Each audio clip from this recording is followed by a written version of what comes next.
guys, welcome back to Tupike Africa, where nothing tastes better than home food. So on today's video we are going to learn how to make this cheesy delicious pizza at the comfort of our homes. Kindly subscribe, like and comment. Thank you.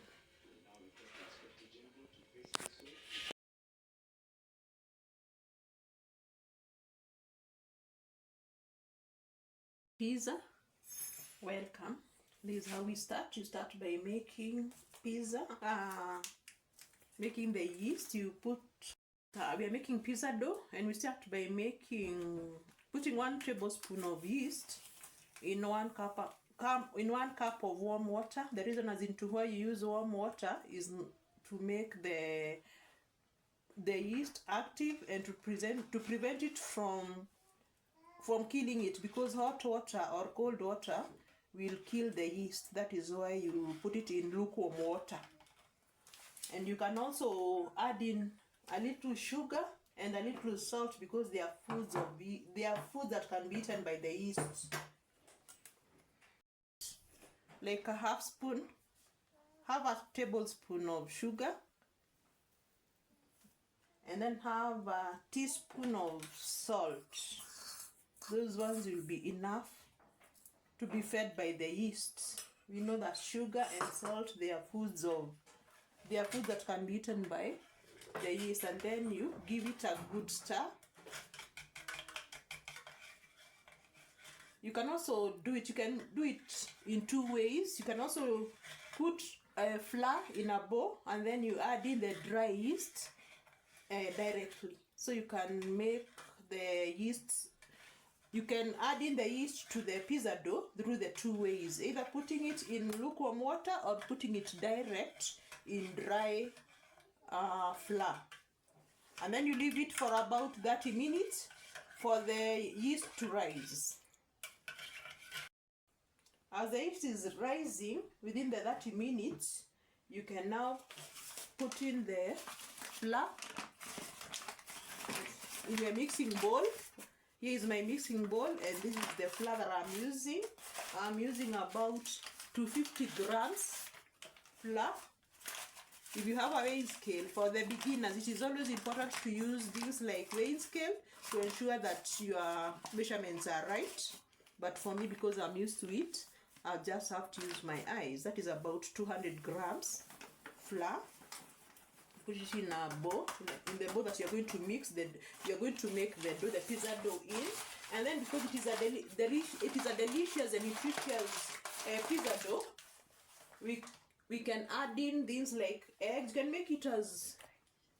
can make it as nutritious as possible. You can add in eggs. You can also add in milk as you wish to make it more nutritious. Now you want to put in the egg. You make a well. It is always important when you are making dough, you always make a well at the middle of the mixing bowl. So now, and always when you are dealing with eggs, beat 1 egg at a time, in case one is spoiled, so that it doesn't spoil the rest of the other ingredients. So you do it separately. Then I'll stir it properly, the egg now. And just a reminder, it is to make the pizza dough more nutritious. And then you start mixing it slowly from the middle towards the other sides of the bowl. Now my combination of water and the yeast and the sugar and the salt have already risen to the desired consistency. I want to add in now that combination still at the well. And then I continue combining all the other ingredients now together, making a dough. You can always start using a mwiko, but at the end of it, when everything is well now combined, you can now use your hands. And always ensure, for hygiene reasons, that your hands and your working surfaces are always clean for hygienic reasons, so that you don't now infect the consumers of your food. You know, hygiene is of utmost importance when it comes to cooking. So now we are making the dough now, the pizza dough, the delicious pizza dough. Guys, always when you are making the dough, always dust the working surface, ensure it is clean, and always dust it. So this is my pizza dough consistency. it looks like chapati dough now, but remember, just a reminder that it is nutritious. It's composed of flour, eggs, minehead, water, but you can also add in milk if you want to make it more nutritious. And yeast also, it also has yeast, salt, and the sugar. So now we cover it for about 30 minutes for it to rise and to rest. Rising, as the pizza dough is rising, we can now go ahead and make the pizza fillings. Oil as usual. We add in the already finely chopped onions. Filling.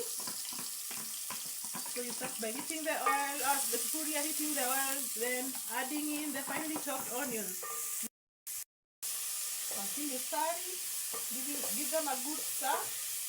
And it is always important when we are chopping the onions, try and chop them at the same. They should be of even size so that they can cook evenly. That is the main reason of cutting them the same size.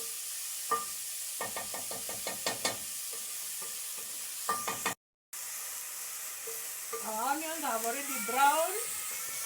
Now, after they have browned, you add in the already finely chopped garlic. There are 3 ways which you can finely chop the onions. You can use a grater, you can grate them. You can finely chop them. Dice or the small pieces of capsicum or hoho.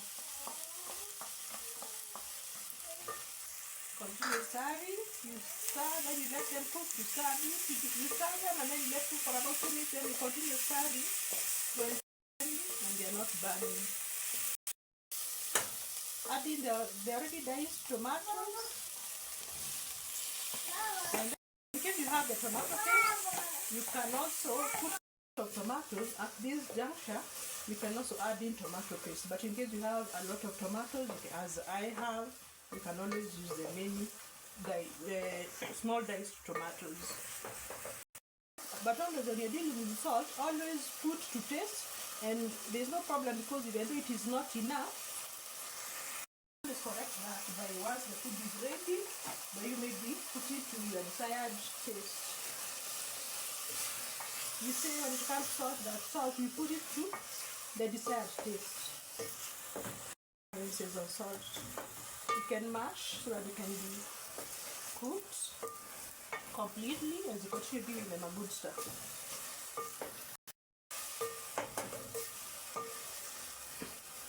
Our fillings are already ready. We want to add in the coriander, the finely chopped corianders, and this is the last thing among the ingredients that you should add to your food because they give the best taste when they are not cooked. So actually we are going to put off the fire and give it a stir. Then we wait for the mixture, for the fillings to get cold so that now we can place them on top of the pizza dough and then we are good to go. It's like now it has doubled like twice in shape of how it was. So now we want to roll it out like the way we usually roll the dough for chapatis. We want to roll down in the size and the shape of our baking tray.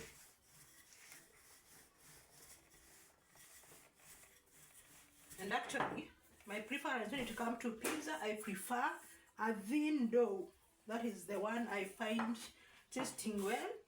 A thin and crunchy pizza dough. That is my preference. It depends with also your preference. Maybe you can start mine, the thin one. You can try mine.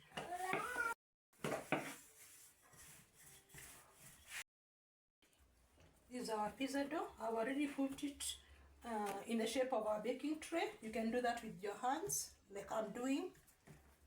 It should be well cover the bottom of the tray. Before you place the fillings, the pizza fillings, use your fork to poke some holes all over the dough. Tomato mixture should be the first one to lay on the pizza dough. It should be the first one, and the cheese should be the last one to cover all the other toppings.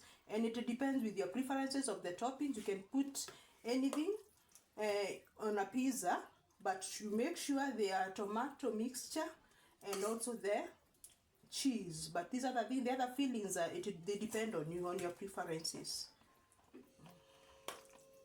And you ensure they're evenly distributed on the dough.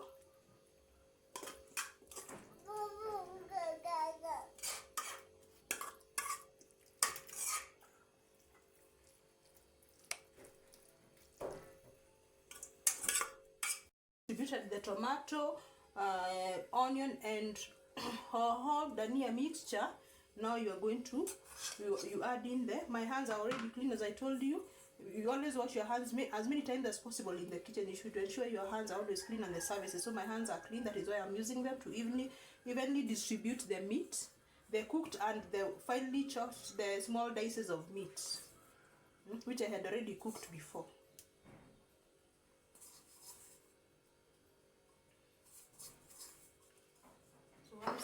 Once done with that, now you can add in the cheese.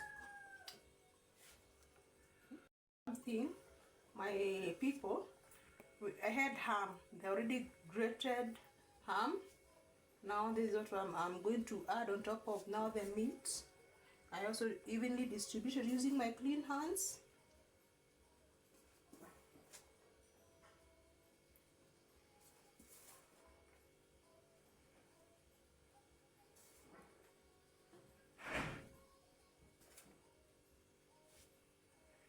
Always be grated cheese. There are many types of cheese in the market, so you should go for your preference and the one that will suit your pockets. You can try this at home, because as we know, pizza is very expensive outside there, but you can at least try to buy these ingredients. It's actually very cheap. Making them homemade ones are good, and they are cheaper than the already bought ones. You generously place the grated cheese on top of the other fillings.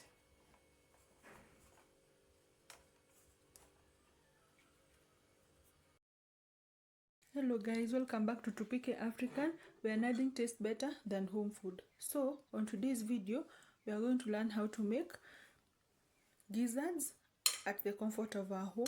Kindly consider subscribing and sharing for a better experience. So these are the ingredients for the gizzard recipe. We have the gizzards themselves, and we are going to have washed them, and we are going to boil them for 30 minutes. Then we have onions, tomatoes, and for the spices we have soy sauce.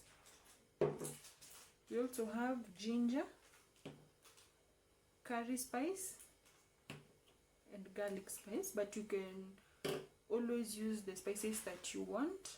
You are not forced to use these ones. You can use any spice that you want. So we've put the gizzards to boil for 30 minutes. Then you're going to fry them. So for frying, you can either use butter or just normal cooking oil, but this is just what I prefer. So just take a little bit of butter,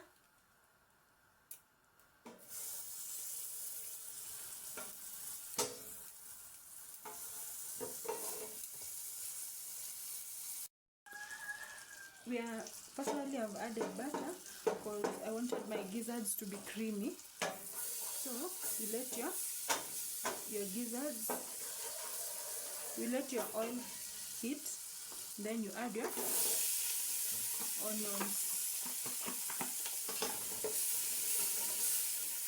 So we want our onions to be dark brown, because it really helps with the flavor, the onion flavor itself.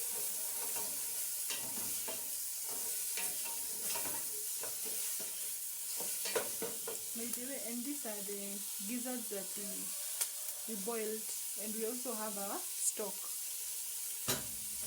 You know, in our Kikuyu tradition, gizzards are usually served for the person who slaughtered the chicken.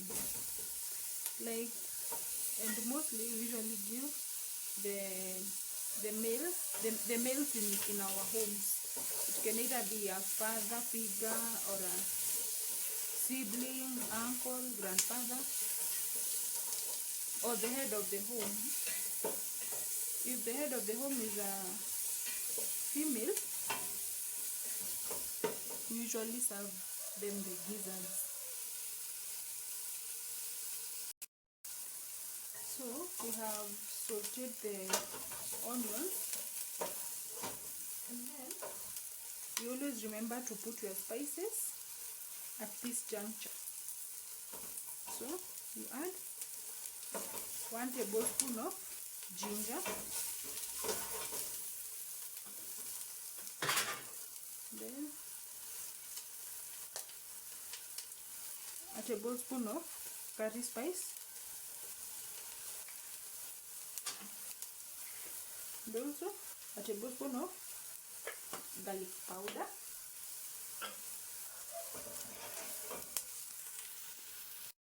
so adding your spices at this juncture usually helps in preventing heartburns, and also you will get the original taste of the spices.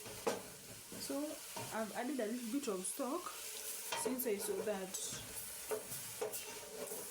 the onions were almost getting burnt. So after adding our spices, we are going to add soy sauce. 2 tablespoons are enough.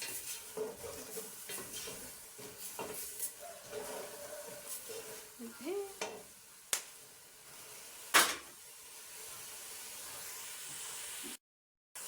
So after that, I'm going to show you a trick. We are going to add our gizzards without adding the stock.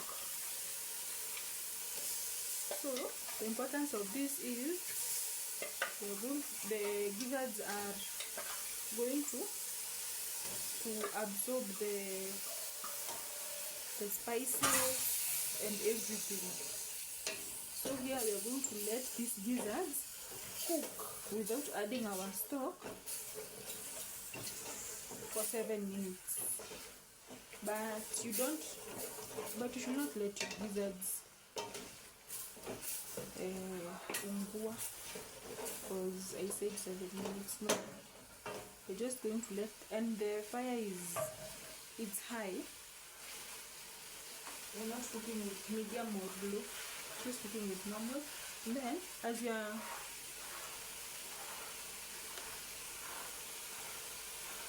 so after the 7 minutes are over, I'm going to add my tomatoes.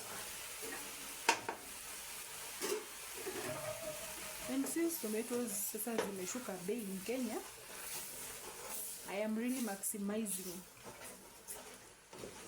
So the importance of kushinda ni kununua tomato paste. And you comment down below if you want me to show you how to make your homemade tomato paste. So at this juncture, we can always add our stock. After adding our stock, we are going to cover our pot and let the tomatoes cook until there is no chunks of tomatoes left. So after cooking for 25 minutes, our meal is almost ready. It's actually ready, by the way. As you can see, all the tomatoes have crushed well. The soup is thick and it's ready to serve. Kindly consider subscribing and sharing the video for a better experience. So as you can see here, this is pilipili ya kukaanga. I made it 2 days ago, and it's still fresh. The only thing you have to do is refrigerate it. Then I'm going to put it aside and eat it. So let's do a taste test.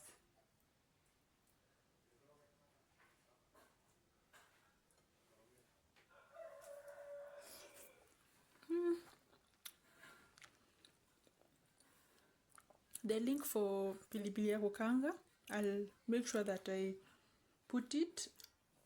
link it with this video. And the meal is very delicious. Thank you.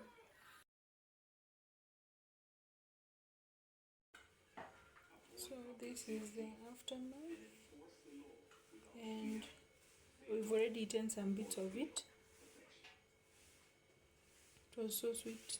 It's actually the sweetest pizza I've ever eaten.